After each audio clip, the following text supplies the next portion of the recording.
You get dickheads in any society. I never said that I thought it would be bad. Are you high now? Yeah. Hey, Sarah McVie with you for Hack.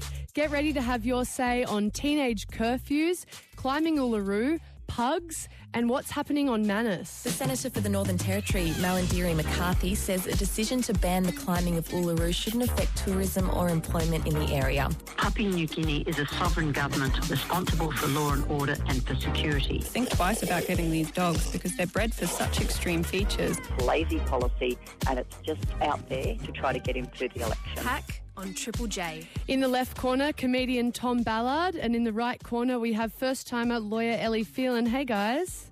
Hello, comrades. Now, I know that you guys have both climbed Uluru, and we're going to find out Shame. how you feel about I climbed it faster. Oh, it's on. Oh, it's on. All right, get ready. I think you might have different views on it now, even though you have both climbed it. But first, if you're young and you're in Townsville, the opposition wants you to go to bed early. Hack. If they're out on the streets after 10 o'clock, they will be able to be collected. On Triple J. There'll be no late-night movie screenings for teenagers in Townsville if the Liberal National Party win the state election. They want under-16s off the streets by 10 p.m, and it's their way of dealing with youth crime in the area. They also want to freeze welfare payments for parents whose kids are in detention. And I'd love to hear from you. Should teenagers have a curfew? 1300 055536, or you can text me 0439 75 7555. Tom Ballard is with you. Tom, what do you think of this plan? Yeah, lock them up. Lock up all the kids. Throw away the key. That's how it's always worked. That's how we won the war on drugs. The tough on crime policy always works. No questions asked. All right, so there's a bit of sarcasm there. Sarcasm. Look, it's pretty incredible. Like, the statistics about the crime rates in Townsville really are shocking to read. It definitely seems like there is something wrong happening there of late. People are obviously worried about it, and, you know, being safe at night and safe in your own community is really important. But I just think this policy reeks of the kind that political parties put out there to appeal to baby boomers who like to shake their fists at people on their lawns and think, yeah, lock up the kids, that'll solve everything. It just seems like a very heavy-handed approach to something that isn't, particularly when it comes to youth crime in Townsville, actually isn't as big a part of the problem. I did research, Sarah. Look at me. Good on ya. 1% of the youth population was charged with an offence between April 2015 and March 2016. Just 40 young people were responsible for half of all the offending, and violent offences accounted for only 7% of crimes committed by young people. So there is definitely a serious crime problem in Townsville happening at the moment, and government should be doing stuff to fix that, but focusing on this very kind of show and bluster approach to young people and locking them up after 10 p.m. is not the way to go, I reckon. Elly, you're a member of the LNP in Queensland. What do you think? Well, look, I agree. I think this is a pretty strong policy, but I think it's a policy that's actually going to have a lot of baby boomers on their lawns shaking their fists saying, thank God something's happening.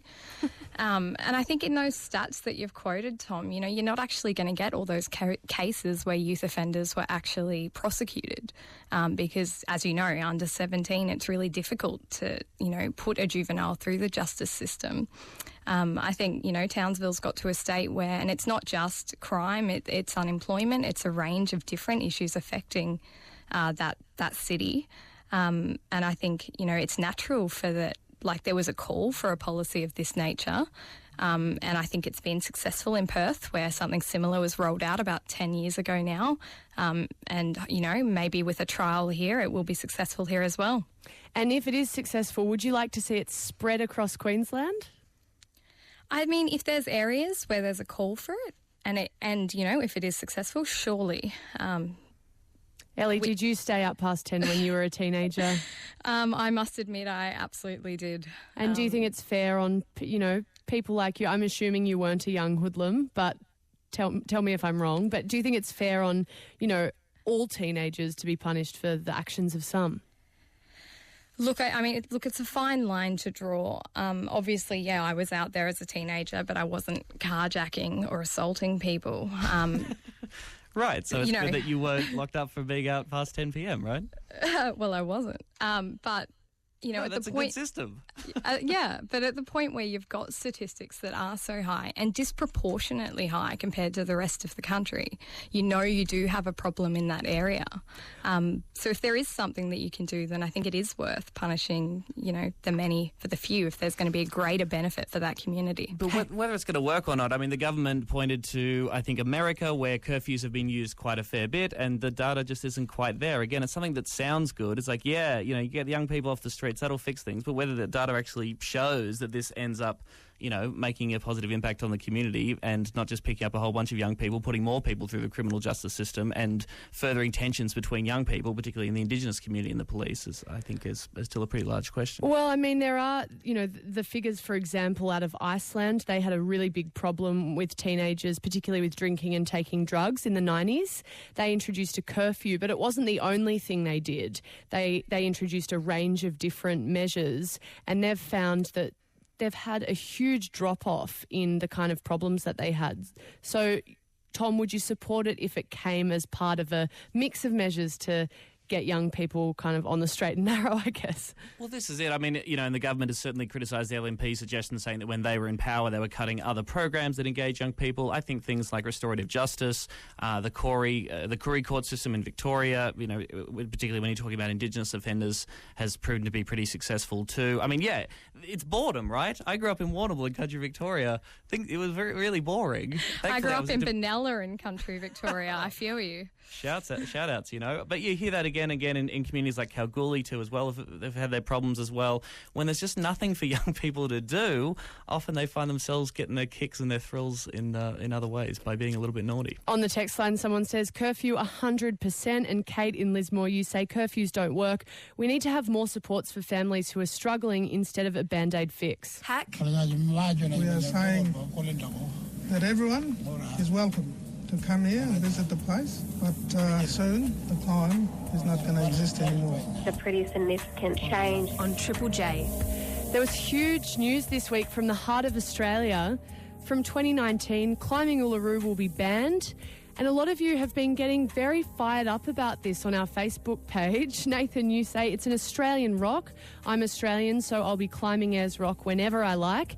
And on the other hand, Anthony, you say, it's a religious site just like Mecca. Just be respectful. It's theirs, not ours. Yeah, I don't want to be disrespectful at all, but it is there and they have made it a facility. I don't see any problem with it. I think as long as you're respectful when you do it. It's like people of France think about Paris and we think about Uluru because we don't want to be unrespectful. But the sign says, asks you not. We don't want that. We just want to work on it. Hack. Triple J. I'd love to hear from you. Have you ever visited a historic site overseas and not realised it was sacred? 1300 055536, or you can text me 0439 75 7555. Elly, you've climbed the rock, right? I have. I did when I was 15. What was it like? It was actually amazing. One of the greatest experiences of my life. I loved it. And do you regret it now? No, I don't actually. And I think I probably will be making the trek out there again before the ban, maybe to climb it again. Tom, will you be taking the trek before 2019, before the ban comes in? I shall not be climbing the rock, no. I would happily go back. I was there last year. I got to do this show for SBS called First Contact, and the first day of filming was, in front of Uluru, and it is extraordinary. And it kind of blows my mind that people aren't going to go to make that trip because they can't climb the rock. But standing in front of that thing is extraordinary. It is. I'm not a spiritual person, but it is the power of the beauty of nature. Standing in front of it is extraordinary. But gosh, the Anangu people, the people who are part of the board that look after Uluru and the Uluru National Park, made a unanimous decision. I think the least we can do is respect that and recognise that walking on it is deeply disrespectful. And you have actually walked on it before. How do you feel about that now? I was a child. I blame Judy and Neil Ballard. If you're listening to this, it's your fault. It was the 90s. It was a different time. The signs have been up since the 90s. Do you think as a kid or do you think your family were aware that Indigenous owners didn't want you to climb it? I honestly can't remember the conversation at the time. Maybe I do remember a sign. I mean, these conversations do evolve. People's awareness of the levels of offence to evolve. I couldn't speak for Mum and Dad at the time. As a kid, I loved climbing the rock. I'm not going to deny that. It was incredible. The views up there were beautiful. People have died doing it. My cousin fell down it when he climbed it a few years ago as well and was pretty badly injured too. So, there's a health and safety issue as well. Did he hit rock bottom, I take it? Oh, boy. Ooh. Ellie, please. I won't tell you how to do show. lawyering, okay? Ben in Geelong, you climbed it when you were 12. How do you feel about it now? I think it's a really good experience for everyone to be able to experience, I guess. I didn't really see any signs when I was there about the, not climbing it because it's a sacred site. But I think even if I saw them, I still would probably climb it. And why is that? It's just an experience I think everyone should have a go at, I suppose. Well, because it's so beautiful, or? Yeah, it's beautiful. Like climbing gives you a grand scale of, how beautiful it is and how lucky we are to have it, I suppose. And how do you feel about the ban coming in? I think their ban is justified for their own, their own beliefs and their own, sacred site and stuff. But I still think people should be allowed to climb it. Okay, so you're going to respect the ban, but you wish it wasn't so, I guess. Yeah, exactly. Yeah, right. Thanks for the call, Ben. No worries, thank you. On Facebook, Sean says, why close it? As an Australian, I feel a duty to go there and touch the rock. Is that disrespectful too? And Ezra says, no, it's a sacred place. I bet Christians would be upset if we started climbing on churches and stomping on graves. It's no different. And Bonnie, you say, you can't touch the paintings in Europe or climb the pyramids, so Australia should protect this natural wonder. Ellie, do you think we're going to see a bunch of people going there ahead of 2019, despite the fact that the traditional owners have made it very clear that they want the ban, that the ban's coming? Yeah, look, I actually do think that there will be an influx of people going there. And from the comment from that listener before, it sounded like he was intending to go there and climb it on his own somehow anyway.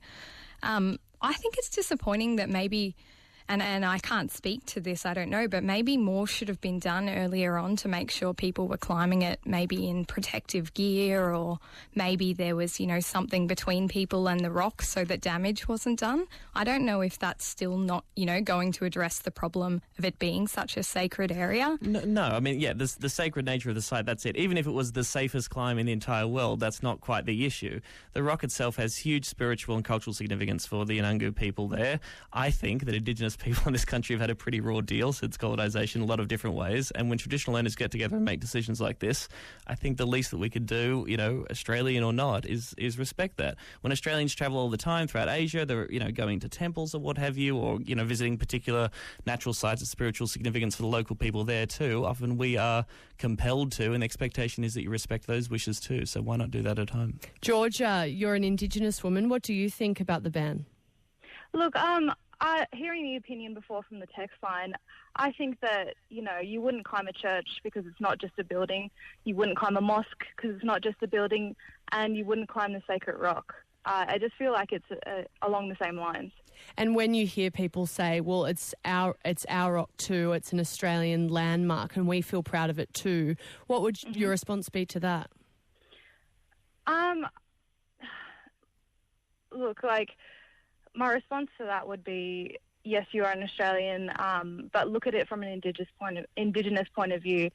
You wouldn't ask a Christian, another Christian, can I climb your building, your church, because, I'm a Christian too. Okay, so see it in a spiritual context and just and respect the kind of spiritual element of it. Exactly, yeah. Thanks so much for the call, Georgia. Thank you. On the text line, someone says, it's just like Everest. When will people stop feeling the need to conquer it? Claire in Bendigo, you say, I don't understand the point of walking on Uluru, as you don't get to see the view of the rock. You just see the surrounding landscape from the top. And Danielle says, I think the level of disrespect for our Indigenous population is very sad. Ellie, have you ever been overseas to, say, a spiritual place and kind of realised that maybe you didn't know enough about it or had to learn on the hop, I guess, in the way that we just heard from those tourists who were visiting Uluru and were learning about it as they came here? Yeah, absolutely. I visited some temples in India, and sort of it was only as I got there and was, ushered inside that, we were told to put on protective feet covering and told not to touch anything. And, before that point, I just thought I was visiting, some tourist attraction. And it was at that point I realised it was sacred. Yeah, right. And what about you, Tom? I mean, yeah, certainly removing shoes, that kind of thing. Look, it's not a blanket rule. I mean, I certainly could understand a woman, say, travelling to the Middle East and resisting the cultural expectation there about, covering up their head or face. I would never dare to tell a woman what she can and can't wear, even when travelling those other countries, for me, necessarily. I just think that, in Australia, we know the history. We know about what happened to First Peoples in this country, and it's a pretty clear, simple message from the Nungu people when it comes to Uluru. You've been given a year, 2 years, as a chance to squeeze in all your rock climbing in time. Sure, but I mean, you would say that you shouldn't climb it now anyway. But just picking you up on that thing of not enforcing certain cultural guidelines. You say that, you wouldn't tell a woman to wear a hijab, for example, in a Muslim country. Sure, you might not, but do you think it's fair enough that other cultures would and that people should respect that? Or do you have a bit of a double standard there? I wouldn't say it's a double standard. I mean, it's about the impact on the individual person as well. I think the sacrifice of not climbing a rock is a very low-level one. Telling other people what they should wear on their own body and the implications of that coming from religious belief, that is different, I think. I think, the world is messy. There's a lot of grey areas. I think just giving up the chance to climb a rock is literally the least you can do. Trust me, people, go to Uluru, go to Katajulu. It is stunning. It is breathtaking. You do not need to climb on these natural wonders to appreciate them. I can't wait to go. Rhett, in Sydney, you climbed Machu Picchu in Peru last year. Did you learn a bit about kind of sacred law there? Yeah, we actually learned quite a lot. Like, you're actually not allowed into the area without getting certain permissions and clearance from the Peruvian government and the Inca people that live up on that land. Really? I've actually been there. I don't recall that, so I guess I was an ignorant tourist. How did you kind of come to learn about the culture there? Well, we had a local guide who was he was born in Cusco, which is just down from Machu Picchu, and his family live up in the mountains, and he took us along the Inca Trail, and for us to be able to walk the Inca Trail and enter into Machu Picchu through like the Sacred Valley and all of that, that's where we had to get the clearances for. And, he taught us a whole lot of the culture on the way through and walked us through how the people lived and what they do and the certain rules that we can and can't, like the certain things we can and can't do when you're up there. Fantastic. And I guess it sounds like it taught you that necessity of asking locals, what's appropriate in certain sites. Yeah, very much so. Like, one of the strange things that we learned when we were there was you're not supposed to jump when you're on Machu Picchu. Right. A lot of people do those kind of cheesy tourist photos where they jump in the air. Yeah, that's one of the reasons you're not allowed to do it, because according to the people there, it's because it's a mountain, it's actually sinking into the ground, according to the local people. Wow. So I feel like we can blame Boomerang for this and Instagram. Oh, very much so. Hey, thanks so much for the call. On the text line, someone says, I went to Uluru at the start of this year and didn't climb. I don't understand how people can say they're not being disrespectful when they climb it. And on international tourist sites, someone says, after visiting the concentration camps in Europe and seeing people take inappropriate selfies, I think we all forget as tourists the significance of places for others. Triple J. You are listening to Hack. I'm Sarah McVie, and I've been filling in for Tom Tilley for a couple of weeks now. Tom's on the mend, but he needs a little bit more time, so I am going to be back with you next week. Hanging out with you this Savo is lawyer Elly Phelan and comedian Tom Ballard. And Tom's got a new TV show starting on the ABC next month. It's called The Tonightly. And if you're in Sydney and you want to go to a taping of the show, you can register online. Just go to the Tonightly Twitter account, I believe. Is that right, Tom? Yes, just at Tonightly. And it's free to head along. I just say to the advocates here who are telling people not to move, they're not doing those people any favours. This moment stands out as especially dangerous. Triple J. Are you okay with what's happening to refugees on Manus Island? All week we've been hearing stories about the 600 men who are refusing to leave the detention centre there after the Australian government shut it down. And they're running out of food and water, and there are reports that some are now without their mental health medication. It's a hectic situation, but the government says that the Greens and refugee advocates are only making it worse. How do you feel about what's happening on Manus? And what should happen to the men who are there? Give me a call, 1300 055536, or you can text me 0439 75 7555. Tom, what's been your reaction to the stories we've been hearing this week? It's awful. It's heartbreaking and awful. I've in my travels contacted a few people, spoken to a few of the men who live on Manus Island, have been languishing there for the past couple of years. I've met my fair share of refugee advocates as well, and been following this story for quite a few years. I mean, do you think that they have a role to play in these men's situation, as the government says? Refugee advocates. I think refugee advocates advocate on behalf of refugees. I think human rights lawyers care about human rights, and I think the Australians that I know, that I've met, who have spent time and money and energy year after year trying to get phone credit and love and mental health support and care and advocacy for these men, these innocent men who have asked us for help because they were fleeing persecution. I think they're wonderful people, and I think we need more of them in this world, not less. And I would take their word over the government's pretty readily, I reckon. Elly? Well, look, I think it's a really complex issue, and I think Tom and I have both agreed not to make jokes during this topic. I think the situation's a complex one, but I am confused by the fact that there's a new facility being offered that's apparently safe, and yet these men are choosing to stay in a place where they don't have food and water because they have safety concerns, but yet they're not protected where they are currently. So I just can't see the rationale, how they are being reasonable by staying, other than for it being some ulterior motive for getting the media attention and for getting all of this, bringing attention to their plight. Okay, and so you think they just want attention, and what do you think they want to do with that attention? What do you think their aim is? Well, I suppose that their aim is, that they're not happy with the options that they've been given, which I believe are to sort of either take the US deal, go back home, or stay in Nauru, or be transferred to Nauru. So I presume that they're looking for other options and aren't satisfied with those. And given this, the government says that they need to be really hardline about this, because if they soften, then it sends a message to people smugglers, and the trade will, ramp back up again. Do you support that, or do you agree with that? Look, you can't deny that the tough border stance that's been in place has stopped people coming by boat and has stopped a lot of the deaths that were occurring at sea. So that has been a positive. It's also resulted in deaths.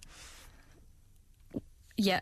Do you have statistics on that as well? Or? Well, look at Omid, who set himself on fire on Nauru. Tell it to the family of Reza Barati. There have been deaths of people whilst being kept in offshore detention. But those people are being kept in offshore detention because every country has a right to, work out how they run their immigration and their refugee programs. And so that's been a decision of this country, and at certain stages it's been a position by both major parties.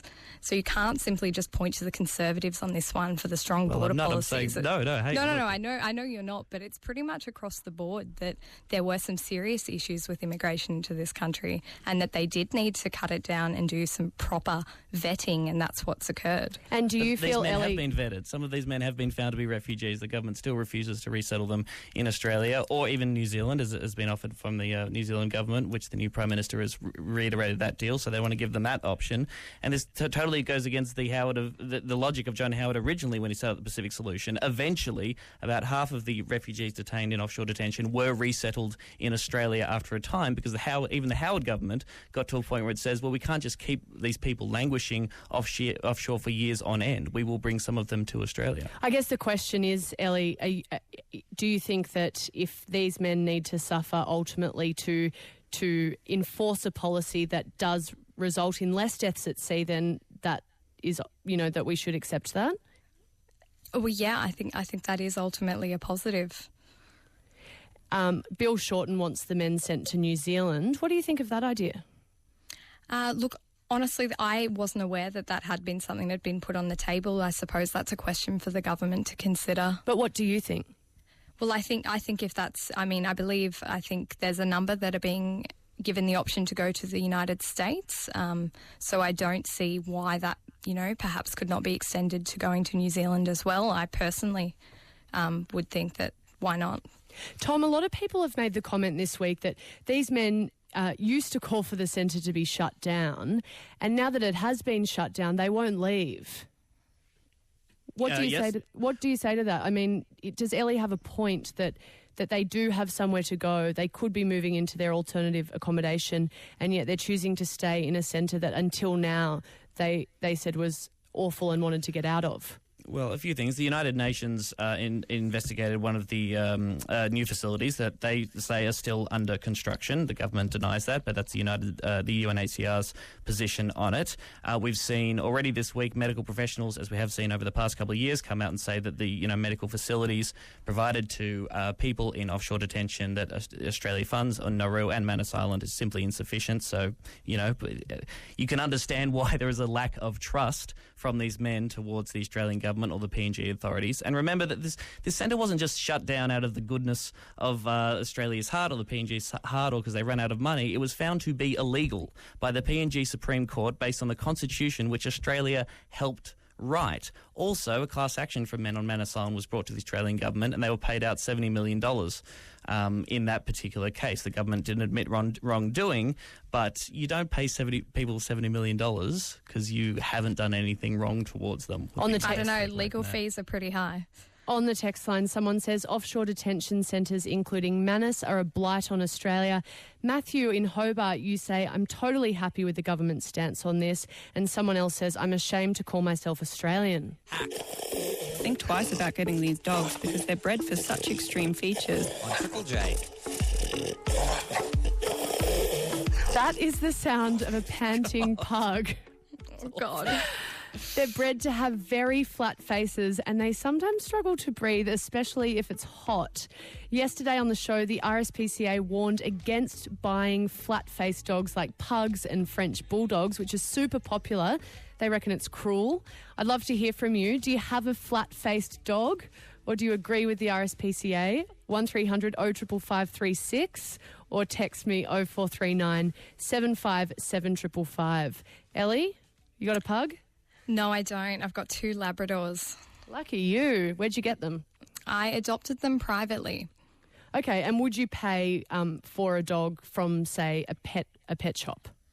No, I don't think so. I think I would always do my due diligence and I would meet the breeder and see where that dog was coming from and how its parents were kept. And Tom, how about you? You like the flat-faced dogs? They make great memes, Sarah. They're great memes. Maria Bamford is one of my favourite comedians. She has 2 pugs and she makes jokes about them and they're on her TV show and they're really funny and cute and adorable. But yes, I didn't know enough about this. I knew I'd heard somewhere about their difficulty to breathe sometimes. I didn't realise that had come from selective breeding and just to make them look cuter. That is pretty awful and probably pretty cruel. I'm pretty sure they also can't swim, pugs. Oh. That's ridiculous. Just thinking about them is ridiculous. Tom, your friend that you were just talking about, she says she likes to watch them struggle. Okay, not my friend, a comedian, Maria. Okay. She said she Aren't just all comedians friends? She's I referenced thought so. the fact that she does find it amusing when they can't breathe very well. But she does love the pugs with all her heart. I'm slandering Maria Bamford now. You've backed me into a corner. So she's enjoying the breathing difficulties. No, I'm taking her out of context. Look up the stand-up. It'll be fine. She loves those pugs. She loves those pugs like everybody who has pugs loves them. Yes, I guess, I don't know. I don't think we fully appreciate the fact that, human activity of breeding has led to these little puppies being not able to breathe. I guess my question is, do you think that their difficulty in breathing, that little snorting sound and their kind of vulnerability is part of what people like about them? I guess maybe some people that affects the cuteness levels. I don't know. But, I would say listen to the RSPCA before you listen to me or any comedian on any issue ever. Talia, you have a Boston Terrier. Yes, I do. And he's the greatest thing ever. Fantastic. And how did you choose him? You got him from a breeder, I hear. Yeah, we did get him from a breeder. But nothing to do with his flat face. That wasn't part of the choice in the breed. It was more the qualities of the other qualities that the breed has. Right. I guess the message is do your research. Thanks for the call, Talia. Hey, that's all we've got time for on the show today. You've been joined by Tom Ballard, who's got a new show called Tonightly, and shakeup first-timer Elly Phelan. She's a lawyer. Thanks so much for being on the show, guys. Thank you. On the text line, Matt says, I own a pug called Amber, and she is amazing. Amber is a great name for a pug. I'll be back next week. Shantan is up next with Good Nights. Have an amazing weekend. Bye. On Triple J.